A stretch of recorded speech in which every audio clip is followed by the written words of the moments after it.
Good afternoon, UCF Knights. I'm Milan Martinez, and here's a quick look at what's making news on September 30th, 2019. The UCF Art Gallery opened its newest exhibit designed by a Los Angeles curator and art expert. Erika Hirugami designed the art gallery's newest exhibit, Coalesce. It showcases artwork from over 10 different Latinx artists. Many students and art lovers wandered around the gallery admiring the work. Hirugami says her mission with the exhibit is to give biracial Latinx people like herself a voice. Being in Los Angeles and being Latinx means you're Mexican, and everything else just kind of disappears underneath, which is why I have the artwork of Kiara Eileen Machado, who's half Salvadorian, half Guatemalan, and she's literally addressing how she doesn't fit in that narrative.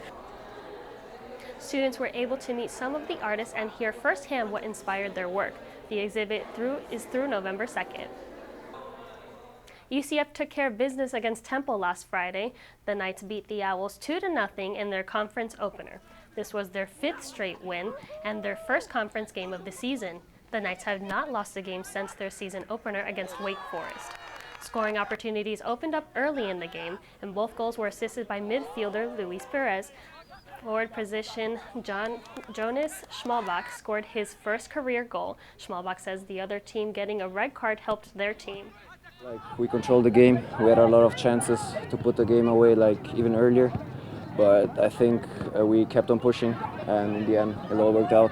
The red card for the other team helped us, but in the end we got a deserved win. Temple played with 10 players on the field after receiving a red card. The Knights tallied 17 total shots and 13 corner kicks. The Knights face FAU at home on October 1st. The Knights are number 12 in the United Soccer Coaches poll. UCF Women's Volleyball finished their second match in conference play against the Owls. UCF Women's Volleyball defended their crown by winning against the Temple Owls. The Knights took the win each set match, but the third set had the Knights fighting for points. Luckily, the Knights' serving was strong and their defense helped them beat the Owls. This is the third win in a row for the team. The Knights are now 2-0 in conference play, and head coach Todd Dejanay talks about the strategies of the game. Teams are getting used to us being very powerful, so they're sitting back and they're letting the ball come to them. So we have to get them off their feet. We've got to get them leaning forward a little bit. We've got to get them guessing a little bit more. Dejanay says his strategies for the matchup was to mix up the speed of the attack. He thinks this is one of the most consistent matches of the year, but he does think that the Cincinnati Bearcats will be the best matches in conference for UCF to play against. UCF will be playing next week against the Cincinnati Bears November 10th at 1 p.m. The UCF Knights responded in a big way after their loss to Pittsburgh last Saturday. They defeated the Yukon Huskies 56-21 in their conference opener, and quarterback Dylan Gabriel threw for 281 yards and 3 touchdowns. The defense really held the lead for the team. The Knights took the ball away 4 times, including an interception returned for a touchdown in the first quarter. Knights wide receiver Gabriel Davis speaks on this season he's having after his 3-touchdown game. Well, I just know I have a lot of guys to compete with around the country.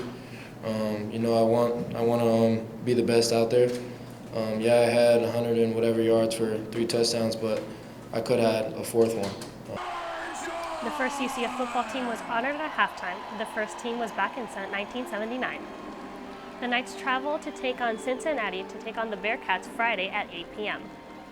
Downtown UCF tweeted today the new Paramore parking garage is officially open. People with a valid UCF parking permit can park in the garage. UCF permits will no longer be valid at Lot B, Lot 5, and the Concord lot.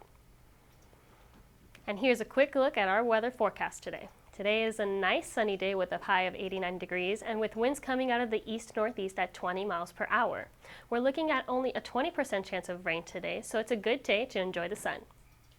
Tonight will be partly cloudy with a low of around 75 degrees and winds coming out of the east-northeast at around 10 miles per hour with a 20% chance of showers. And tomorrow is looking to be mostly sunny with a high near 89 degrees. East-northeast winds will be at about 5 to 10 miles per hour and there will be about a 20% chance of rain. And that's all the time we have for now, but be sure to check out our newscast on Friday at 1 p.m. on Spectrum Channel 734. And check back here tomorrow for another nightly news update. I'm Milan Martinez. Thanks for watching and have a great day.